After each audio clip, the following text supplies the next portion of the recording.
Yeah, so I'll go probably way back. I think this might be the 30s or the 40s. I'm not clear on the date, but I think it's the 30s. So I'm going to go back to the original Universal Monster Pictures. That means the old Dracula, the old Wolfman, the old Frankenstein, the old Mummy.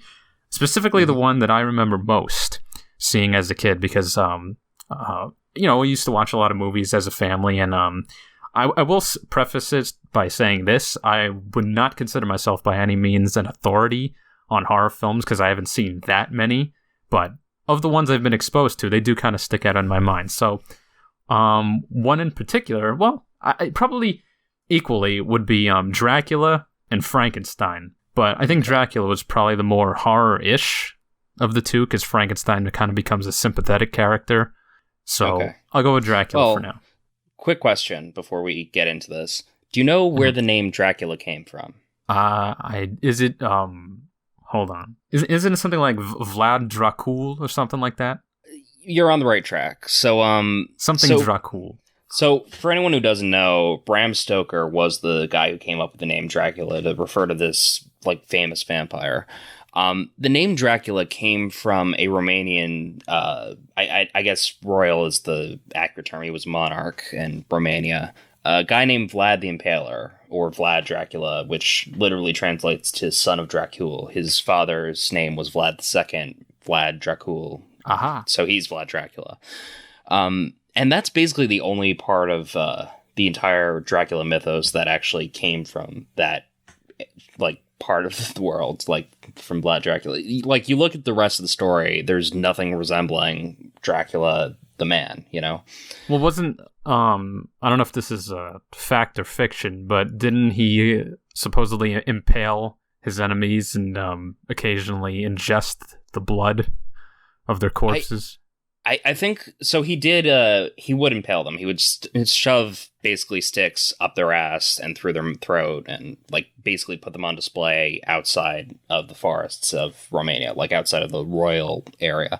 I don't know if he ever actually drank the blood of them. I think that might have been something that his enemies sort of spreaded to make him seem even more monstrous.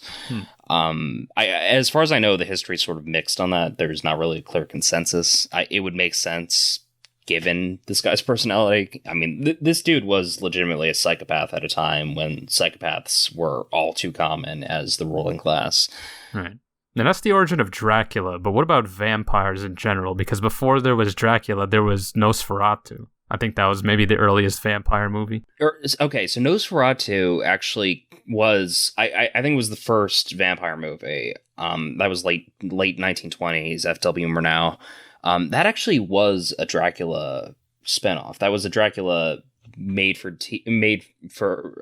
based off the book movie. That was made to be Bram Stoker's Dracula as a movie, but because F.W. Murnau and the studio behind Nosferatu didn't have the rights to that character, they basically reinvented it. But the mythology is apparently pretty much identical to what we see in Bram Stoker's Dracula. So, do you know where the first vampire came from, the actual mythos? Because the reason I actually knew the whole Dracula fact was because of a podcast I was listening to a couple weeks ago. The actual foundation of the vampire is pretty interesting too. Do you know this? I don't. And what podcast was this?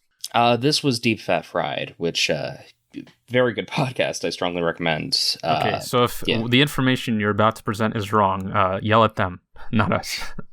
Exactly. So where did the first vampire come from? Well, so the fact is vampires have sort of existed as a form of fear in popular culture for the past, few thousand years. Multiple cultures have actually had their own version of the vampire, and certain features have just sort of become archetypes over time, like blood-sucking, turning invisible in mirrors. That's sort of an amalgamation from various cultures. But the first vampire, as far as we know, the first interpretation of a character that could become a vampire is actually from Jewish mythology. So what you might not know is that the Jewish version of Exodus, the Genesis, not Exodus.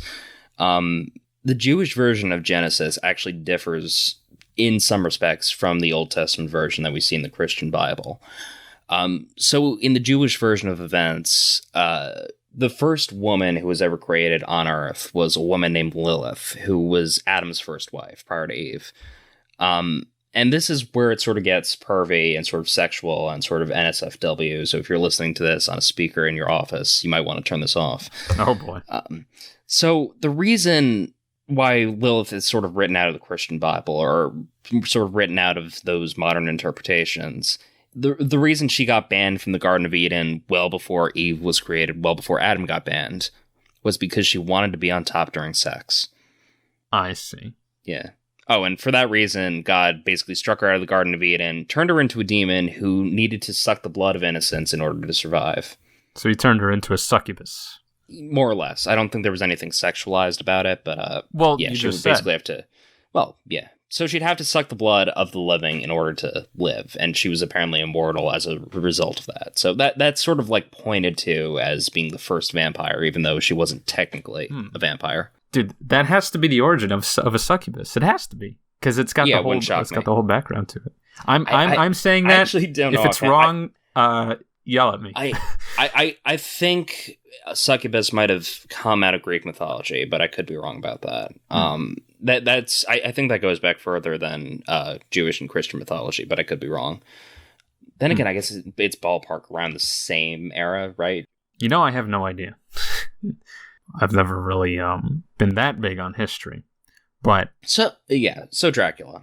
Yeah, I was gonna say, but what I do find scary, not about history, but about the whole thing with the movie Dracula with Bela Lugosi. We always used to imitate the way he talks, like when he says, "What music they make," when he's talking about, I think, the creatures of the night. What music they make. I can't do a good Bela Lugosi. That's Sesame Street. 1, 2, scary movies. You know what's funny? I was playing Left 4 Dead the other night, and I was doing like funny voices into the mic, and I don't know what was up with this kid, but he would just call me by the name of whatever character I was imitating. So first I was doing like Kermit. I was like, you better watch out. I have a very particular set of skills. Doing the Taken thing. I think Family Guy did that. I gotcha. I'm pretty, Seth MacFarlane has a weird obsession with Kermit. Like, you ever notice there's a Kermit action figure on the desk of that's Ed right. Mercer? Yeah. In the Orville, yeah. So, like, every time I got killed by a zombie or whatever, he's like, "No, Kermit!" And then I started talking like the Count, and he kept calling me Dracula. I'm like, "No, I am the Count." Anyway. Can we just talk about how all of the characters on Sesame Street must either be vampires or immortal demons by this point? Like, well, they are all monsters. How else is the Count surviving? Come on. Plus, they haven't aged at all since the 80s. That is interesting. 2,500 victims. All right. Tangent much. But, yeah, what was neat about Dracula was the whole way it was presented. Now, I know, the version I must have seen was the one where they remastered the whole soundtrack. And music for me is always a big thing in films. That always adds a lot to the atmosphere. But just the way this movie presented everything, like his slow kind of stalking movements, like when he appears as the Bat outside the woman's bedroom, and then, he's in his full form, and then he just slowly lunges towards her. It's like, when I used to live in the city and we would come up to, the country house here in PA, I would think about a bat hovering outside my window, like it would be in the back of my mind, like, what if there's a bat out there? Because there were bats. There were bats that used to fly around here, and twice one has gotten in the house, actually. Yeah, no, that's happened to us a few times. I'm in Jersey, and we get bats, like, every once in a while. It's, like, actually pretty freaky, even if you're consciously aware that vampires aren't a thing, And I swear I remember seeing once, we were, like, we were walking in through the deck, and I saw bats circling the roof. It was so freaky. So, yeah, bats kind of scared me. But, anyway, not just that, but the, I don't know, just everything about it. His accent, the way he did all the movements, the fact that he could transform. I think at some point they suggest he becomes a dog or a wolf or something. And I think in other iterations he could become mist.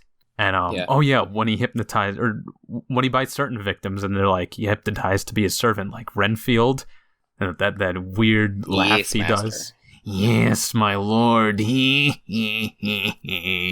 Just, freaky mind control, sneaking around. Yeah. So yeah, that's a movie that definitely has a strong impact on what I think of when I think horror.